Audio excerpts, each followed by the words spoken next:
Hey everyone, today is October 20th, 2023. Groundwater's permeating up a lot even though it hasn't rained in a couple of days.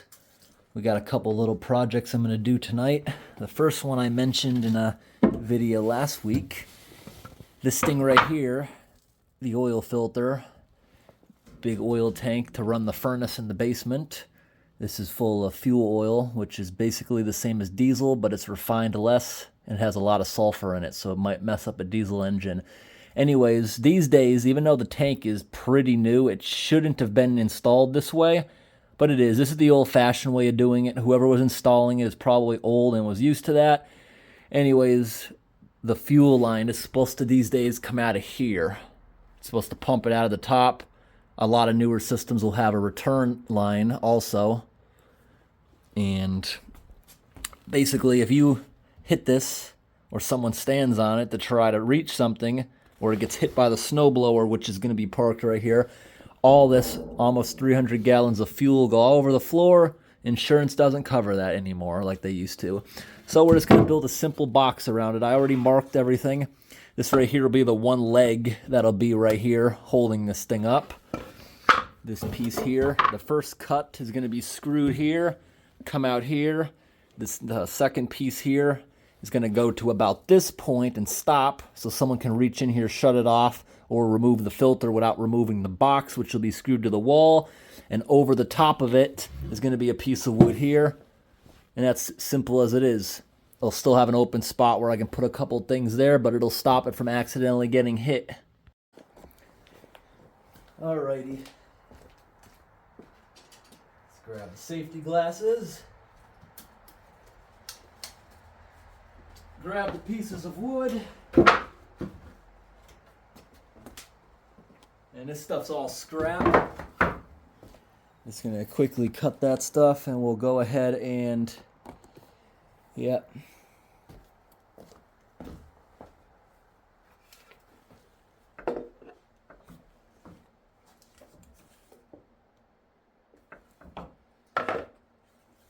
The light on the saw helps a lot because the shadow of the blade is exactly where it's going to cut.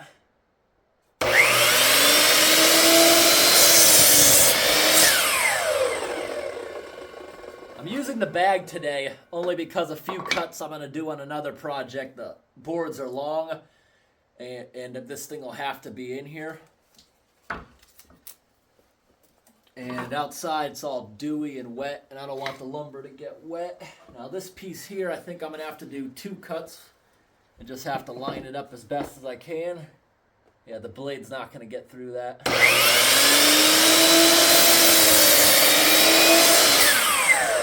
it around and try to line it up perfectly. Look at that, it's perfect. Can't even tell the blade went through it twice. The shadow helps a lot with that. Next piece.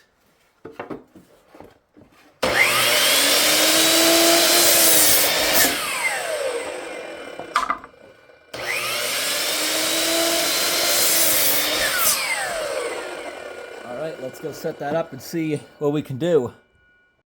Alright, it's getting a little hot in here. Let's take off the jacket for a bit. Once you get working, you start getting a little hotter, so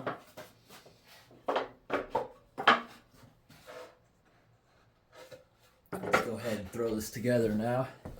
Gotta grab my drill, grab some screws. And this was a very quick project, but it may cause, or it may prevent a pretty big disaster from happening out here. So let's see. Just gotta figure out what board where. That's obviously the leg. This one I think went here. Yep. Quickly put that together.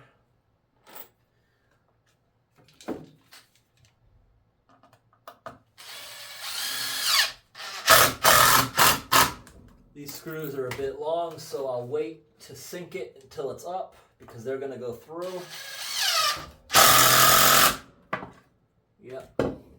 wood. I'll put this piece together.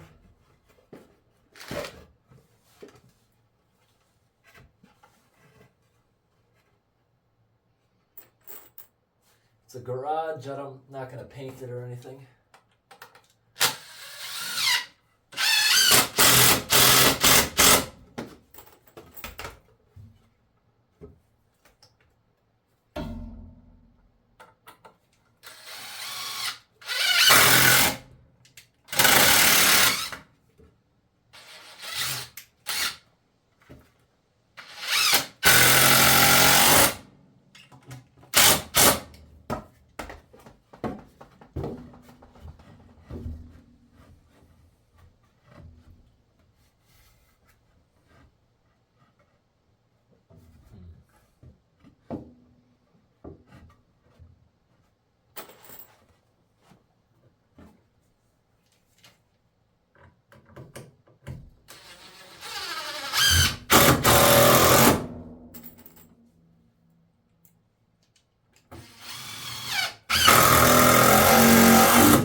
Now this top piece is not pressure treated, so I'm not going to sink it because I might crack it if I don't use a pilot hole.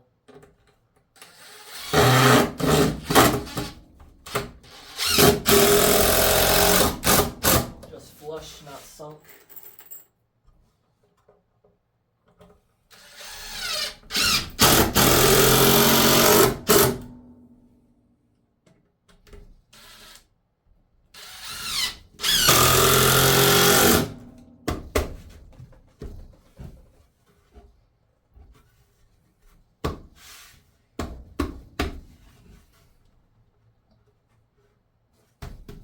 I think personally this will help against an accident, but I want to go grab maybe 2 more pieces of wood. I want to add a leg here, and I want to add a leg in the back. Because if someone tries to step on this, this is going to split, and then it will probably break it anyways. I want to put a leg here on the back and a leg here, then it can be used and actually put something on it.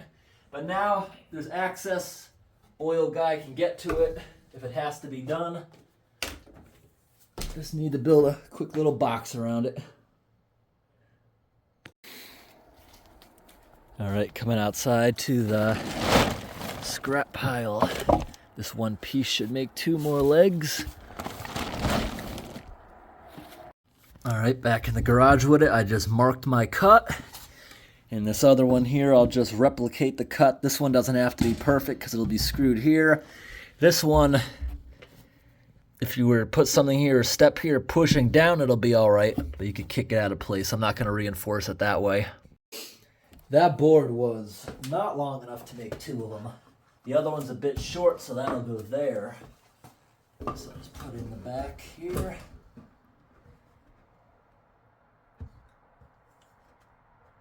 Good enough.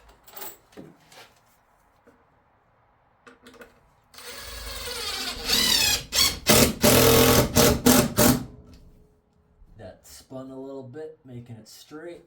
Put a second screw.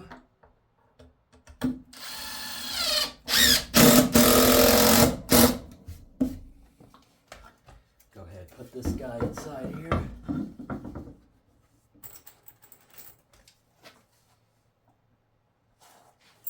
Just because I'm paranoid, I'm just making sure this line isn't too close to where I'll screw it through.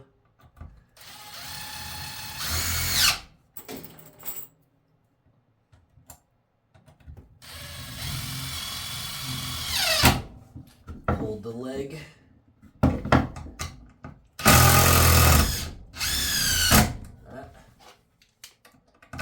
It's not going to back out, is it? Nope.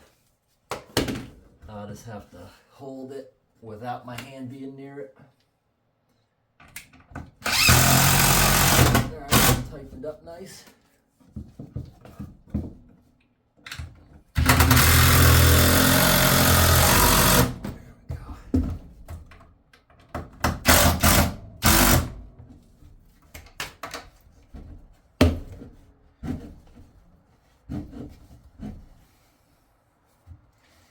Just because this is fine, and it's structural, it's got 3 legs in this, I kind of want to add one more of these going to the other stud, then it won't be able to do that.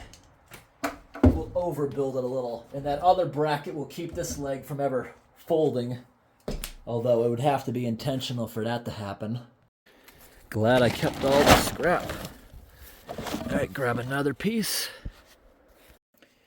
Alright, got the piece cut. Let's get this chair out of here for a moment and see how this will fit.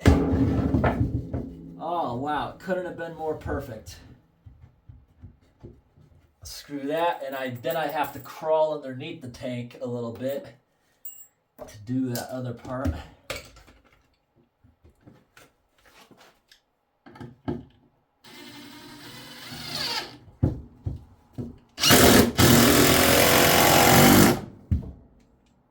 That'll straighten out once we get the other one.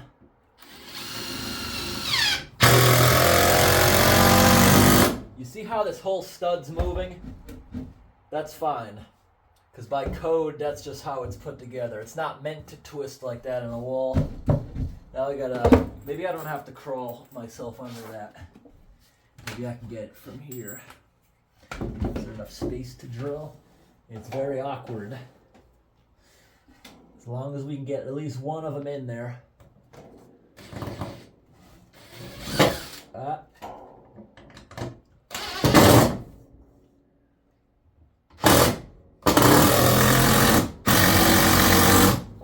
Is that flush? Nope. Good. The second one.